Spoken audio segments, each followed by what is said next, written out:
Illinois Stories is brought to you by the Corporation for Public Broadcasting, Illinois Arts Council Agency, and by the supportive viewers like you. Thank you.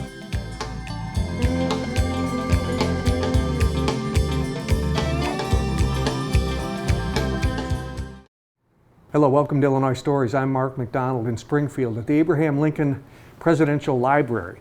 And you may have seen a PBS program called Finding Your Roots. It's very interesting how the scholar, Dr. Gates, finds people of influence or celebrities or others who you may have known about, and he helps them trace their family roots back to as far back as they can go.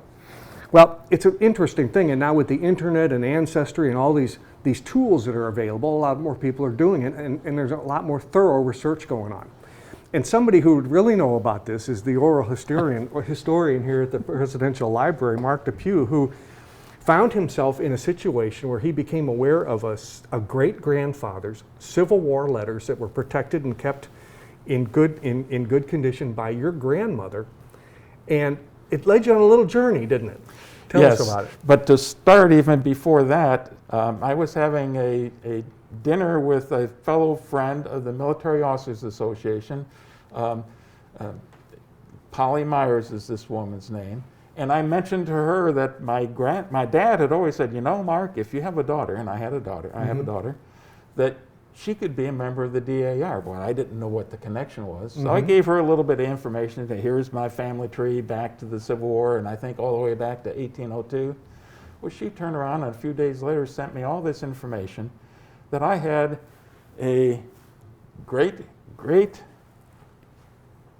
I had relatives too that served in the Revolutionary War. In the Revolutionary War? In the Revolutionary War. Okay. So that was wonderful, and because Polly is a member of the DAR, she had her hands on all the information, all the tools that you needed to have to be successful and find that out. So I thought that was a great revelation. That was something I didn't know about before. And then we get to my great-grandfather's story. And this is also on my father's side. His mother's father was a Civil War veteran, but he was born near Grimsby, England, actually in this tiny little place called Ashby-cum-Fenby. And back in 2008, I believe, I took a trip to England, and I tracked down this gentleman, and he showed me around Grimsby, and then we went to Ashby-cum-Fenby and found this ancient church there. And in the back of the church, they had recently moved all the tombstones, and they're all lined up. And if we go here to the slide, you can see this line of tombstones. Goodness. And we discovered my great-great-grandparents' tombstones there. Oh. And I had this box from my great-grandmother of 166 letters that my great-grandfather had written. He was born in this little place. He came over from England in 1851 as a young lad. I think he was only 13 at the time, with his brother. And as I started to put together some slides and some material to be able to tell my great-grandfather's story, I contacted one of our librarians here, Gwen Podesky, and she was incredibly helpful. I was able to get her some information about the family name that they came with, because these are Sizer. George Sizer was his name. He came over with aunts and uncles named Barker. I believe I knew at the time they left from Liverpool, and they left in 1851. So that's when I reached out to Gwen here and found out some more gems about the family history. Well, we're going to talk to her a little bit because she's done this before. Yeah. Yeah, I'm an amateur. These people are professionals. Okay. Thanks. We're going to take a little break. Thanks, Mark. So Gwen, like genealogy is kind of like putting a puzzle together, and you got to find the missing pieces, right? Exactly. So how did you help Mark find out how his ancestors came into the country? Well, I got lucky. I was using Ancestry and using the immigration records on there, and those records are very voluminous. There have been a lot of people that have come here, and but we had some luck. They were coming from Great Britain, usually those records, and especially in the mid-19th century, very concise records. They will tell you sometimes where they are going to, what town they've come from, how the relationships are. So, and that all helped me verify this, the two orphaned brothers, and connect them to their aunt and get them, because they said they were going to Iowa. And because I had a pretty close date, it's always good. Sometimes you have to go real broad, sometimes real narrow. Immigration records, it's good to know, to have that good idea. So anything that you know ahead of time can kind of help you fine-tune. When you were able to connect the Sizers to the Barkers, and that they came in at the port of New Orleans and went up the Mississippi to Iowa, that must have been a thrill. It was. It was a thrill for him. It was a thrill for me. I always loved it. I've helped hundreds of people. And it's always a thrill. It's always so much fun to hit success, you know.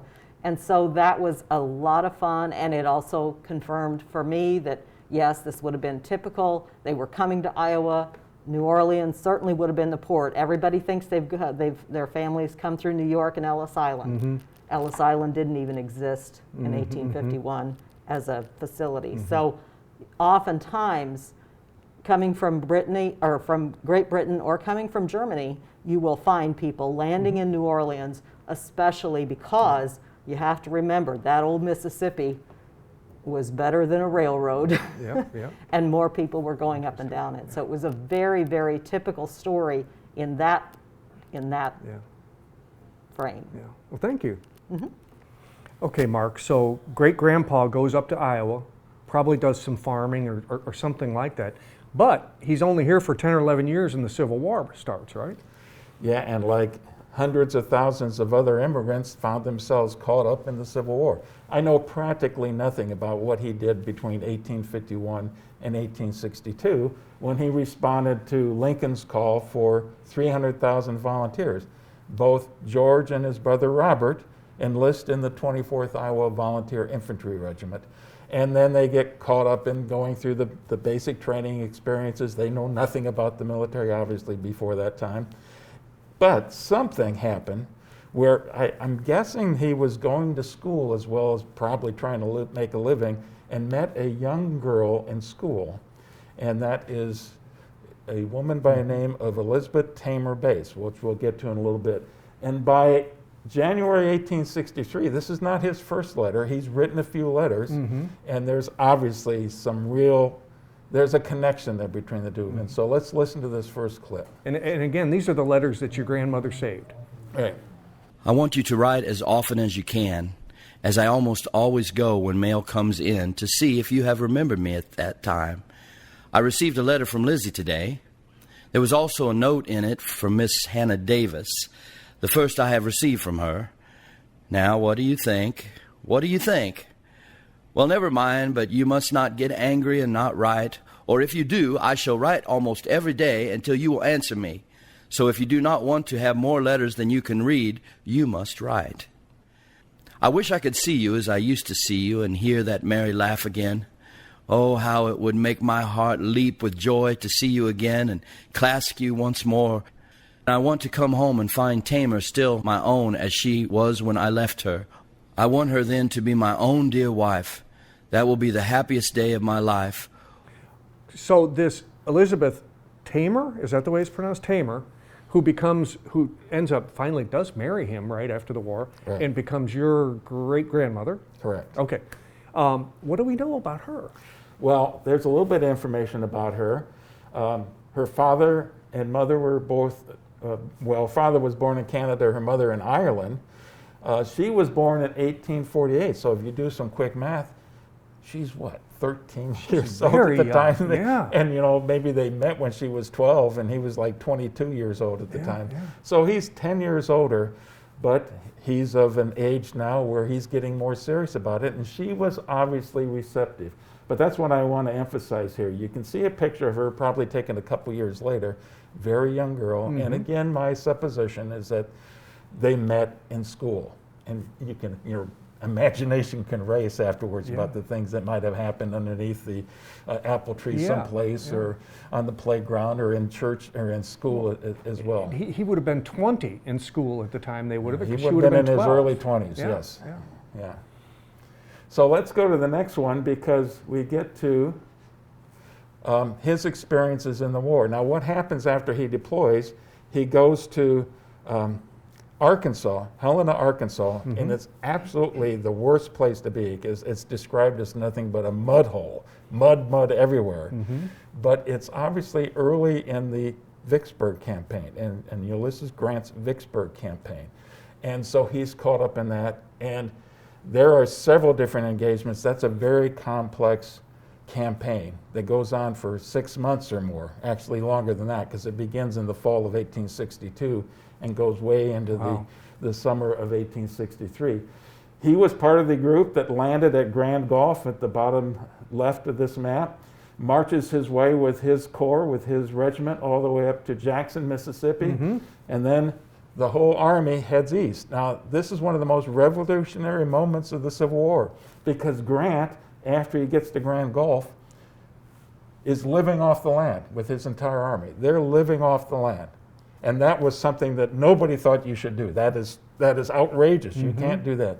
Grant did it. He was able to pull it off. And in the process, they get to Champions Hill, which is the major engagement of the Vicksburg campaign.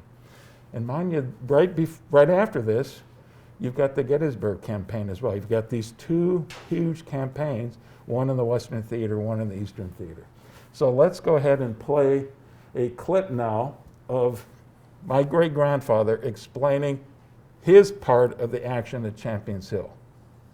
Again I write and can announce myself alive and well by God's mercy, for who but Him could lead me safe through so fierce a shower of death and destruction? It would be vain for me to attempt to describe so fierce a battle.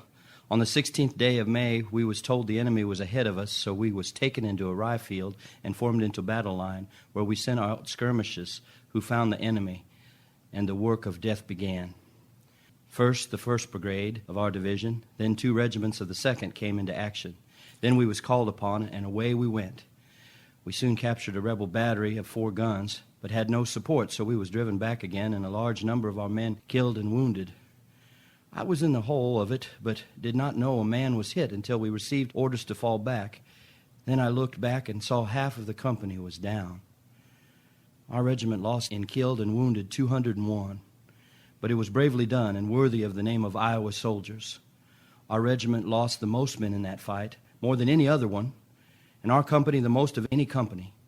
We was the last company to leave the ground, and that only when 29 men of ours lay on the ground, and some of them we took away with us. What monster war is here. It teaches us to kill our fellow mortal and joy in it. Mark, we were talking about the fact that your great-grandfather was not he was not a grammatician. But you can tell by what he was writing there that he was a good thinker, and his choice of words it's very concise, and it's sentimental too. I mean, it grabs you. Yeah, it's absolutely great, I think. Now, most of the letters aren't necessarily up to this par, but he can rise to the occasion. This is a watershed moment in his life. How can it not be? Out of 56 men in his company, 29 were casualties that day. That's astounding. And that has a lot to say with why they didn't participate in any of the charges, any of the attacks at Vicksburg, which is going to occur just a couple weeks later. They were part of the siege, but they never were part of those attacks because that whole regiment had been decimated. Depleted, yeah. So after this, they are transferred. His entire corps is transferred to General Banks, who is in New Orleans, and General Banks starts what is called the Red River Campaign. One of the least successful campaigns for the Union during the Civil War. It was a bust pretty much all the way through. But while he's down in New Orleans, and this extends now into 1864 as well, while he's in that area of the country, he's already been experiencing lots of things. He's been beaten up pretty well. And he gets ague, and he finds himself in a convalescent camp and then transferred to a hospital in New Orleans shortly after that. And so this next letter we find, and he's not telling everybody about this until he's in the hospital. This is the first hint that he's got some serious health problems. But he tells Tate what's going on. I expect you will think it takes me a long time to write a letter, but I will now give you the reason of it taking so long. I was at the hospital, and most all the sick was examined, and those who was fit for duty was sent off to the regiment, and those who was not fit for duty was sent to the Infernal Corps, or as they have named it, the Veteran Reserve Corps. I was put in the last named corps. I tried to get to the regiment again, but they would not let me go. They said the climate and the sleeping on the ground would make me sick again, so I had to submit, and I am going to Washington soon. I am now 2nd Sergeant in the 10th Company of Veterans Reserve Corps, but I am so bad in temper to think I have to leave my regiment that they think I am a rough fellow.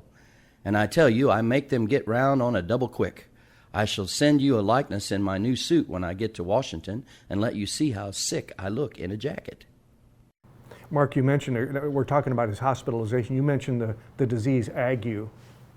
I don't think we hear that anymore. That was a term that they used at the time to describe malaria. Why wouldn't he have malaria? They're in New Orleans in the middle of the summer in the heat, but that was just one of the things that he had. One of the legends in the family, though this isn't in any of his hospital or his health records, even after the war, but there's always this story that he had a heat stroke or some kind of heat injury. So, and why wouldn't he? He's on these, extended marches and campaigns in the middle of July and August time frame in Mississippi. So it's natural that he's going to have that as well. And then after this hospitalization, he gets on a ship to head, I think, first to New York. But in the prospect of doing that, he's on the ship and he falls down in a hatch and hits his head.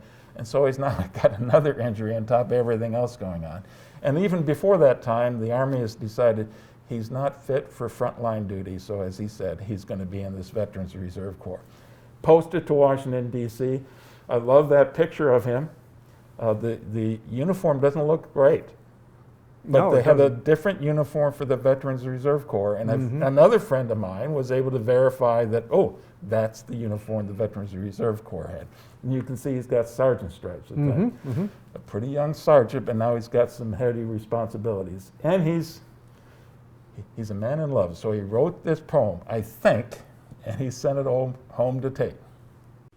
Father, in this holy evening, while the Sabbath lingers on, wilt thou hear my rude petition, for I fain would seek thy throne. Help me to resist temptation, lead me in thy chosen way. Hear, O hear my humble service, for a being loved I pray. She is dearer than the mother, who has been my life's fond guide. She is dearer than the brother, though the brother's still my pride. Father, let thy choicest blessings rest upon her beauteous head. Guard through peril and temptation, smooth the paths where she must tread. Be her guide and for each sorrow, for the blight, the cloud, the storm, so prepare her that each morrow on a cheerful heart may dawn. Father, if the loved hear her, lend her path one ray of light. If that love one pang can spare her, aid me still her way to light. Mark, great-grandpa's in the service for over 2 years, hasn't had a leave, but now it's 1864 and it's time to vote. Yeah, and that was a big moment in American history. It wasn't until just a few months before that time that Sherman captures Atlanta that the vote was very much in question. There was a lot of people, they weren't taking a lot of polls at the time, how could you? Yeah.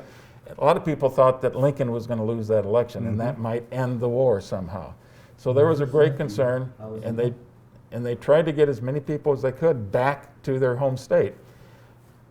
He doesn't mention why he went back on furlough in November of 1864. I gotta believe the reason he's going back is so he can vote in the election. But it doesn't come up in his letters, and it doesn't come up in my great-grandmother's letter. And I have one or two of hers as well. So he goes back home, and then we get this incredible letter that he wrote after he's heading back east. He's probably on a train someplace and jotting this stuff down about that relationship that really blossomed, obviously, when he's back home. When I first left you, I was inclined to come back and bid you goodbye once again. But I got away at last and pushed for Israel's house.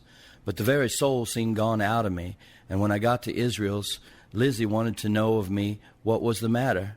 For I could not say a word to anyone scarcely. I had no heart to do it. She joked me some, but I took no notice of it, so she gave up the job as a bad one.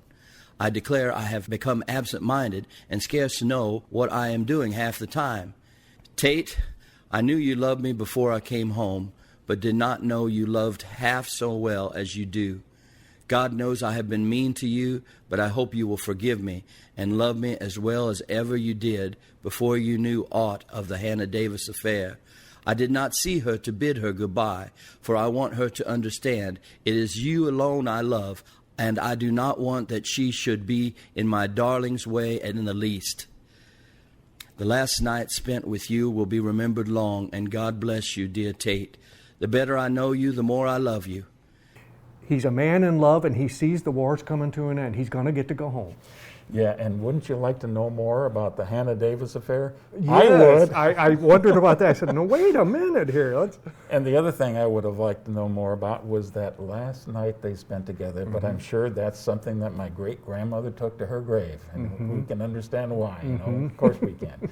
So this was not a one-way relationship. Tate wrote a little bit too. But it's not surprising. The soldiers weren't able to keep the letters that they got from their loved ones because of what their experiences were. I had this one, and I suspect it had a lot to do with him being in Washington, D.C., but it's also a very revealing letter. According to my promise, I now write to you. It is very lonely today, and especially so when I think of last Sunday. It was first about this time you and I sat in meeting, aggravating poor Hannah. If I had known then what I do now, I would not have sat there. Oh, George, I want to talk to you so bad. I feel very happy today, and I'm sure you would too, if you were here. I asked my mother last night if she once thought there was anything more than friendship visiting between you and I. She said she had, and she thought she had good reason for thinking so, but she had nothing against it, only that I was pretty young as well as herself, but she wished me to do well. It was joy to me to hear her say so, and I want to know if it is to you to know it. Say, George, does it make you hungry? Shall I not send you a piece of bread and butter? We can. He goes back to Washington, D.C. He's anxious to have the war end, like the entire nation is by that time. The war looks like it's closing up. It's April. And then on April 12th, he's leading a patrol in Washington, D.C. that happens to be one of the most important dates in American history, because that's the date that Abraham and Mary Lincoln go to Booth Theater to see a play. And I think I'll just turn it over to listen to what he said. I was in Washington on duty in the winter of 1864 and spring of 1865, was on the 7th Street Patrol on the night of April 14th, and as everything seemed so quiet, we took a shortcut to our quarters, passing down N Street, on which lived Secretary Stanton. About halfway between his house and the War Department, we met Secretary Stanton, and about 50 feet behind him were two men who crossed the street and went off in the dark instead of meeting the patrol guard. We passed into Jackson Square and stood looking at the White House with its many lights. All at once, an alarm of fire rang out on the air, and the fire engine at the corner by the War Department started up the avenue with a rush, and we broke ranks at once, some going to see the supposed fire and some going to camp in Washington Circle. We had scarce arrived there 5 blocks away ere a mounted orderly dashed into the camp and cried, fall in, President Lincoln is murdered at Ford's Theater." The long roll was beat. The men rushed out into the circle half-dressed, but carrying their rifles, into which they were ramming down the cartridges and with groans both fierce and deep, threatening dire vengeance on the murderers and declaring they would burn the theater to the ground. The officers got the men together as best they could, and forming a guard, at once marched to the theater, allowing no one to come near it. We were there, told that as the president was sitting, his eyes fixed on the stage, someone came to the rear of the box in which sat the presidential party. Then all at once a pistol shot rang out, and the president fell forward. A man sprang out of the front of the box on the stage, catching his spur in the curtains as he did so. As he crossed the stage, he said, "Sic semper tyrannis," the motto of Virginia, meaning, "Thus be it ever to tyrants," also adding, "The South is avenged." The people saw it was John Wilkes Booth, and as he passed out the rear door, they turned to look at the president and saw he was shot in the back part of the head, and the lifeblood of the President of the United States dyed the theatrical robes of the actress, Laura Keene, on whose lap his head rested. The president died in the morning, and his body was conveyed to the White House and laid in the East Room, where I and many others saw him lay. Yes, there lay our martyred president in the hour that his armies had triumphed over the rebellious South, the man whose Emancipation Proclamation had freed 4 million slaves and made them free men and women, lay now before us in death. stricken down by the hand of an assassin. So George and Tate get married, right? And they have a very fruitful marriage. July of 1865. Because of his injuries, he was a farmer. I got the sense he was never a very good farmer, but he had malaria, and I'm sure he had repeating bouts of malaria over the years. But they were married. They had 8 children. The last of the 8 children was born in 1887, long after the war. That's my grandmother, Grandma Alice. She gets married late in her life in 1929, so she's 40 years old when my father was born in 1929. So that's why there seems to be a missing of a generation in there. In 2 cases, my grandmother was born late in her father's life, and then she had my father late in her life. Yeah, yeah. Well, thank you for sharing all this with us and our viewers. I mean, this has been a lot of fun and very interesting. I think so. Yeah. Of course, I'm a little bit biased, but as you might have noticed, there were moments when he was extremely articulate and eloquent and bringing out emotions as well. And the fun of the relationship that they must have had is an endearing mystery. Yeah. Thank you, Mark.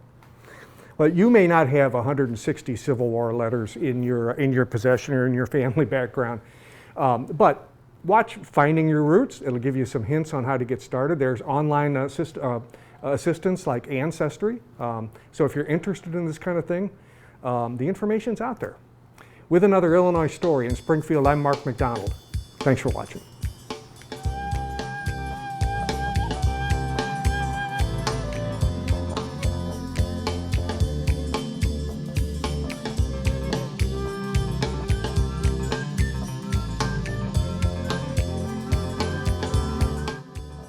Illinois Stories is brought to you by the Corporation for Public Broadcasting, Illinois Arts Council Agency, and by the support of viewers like you.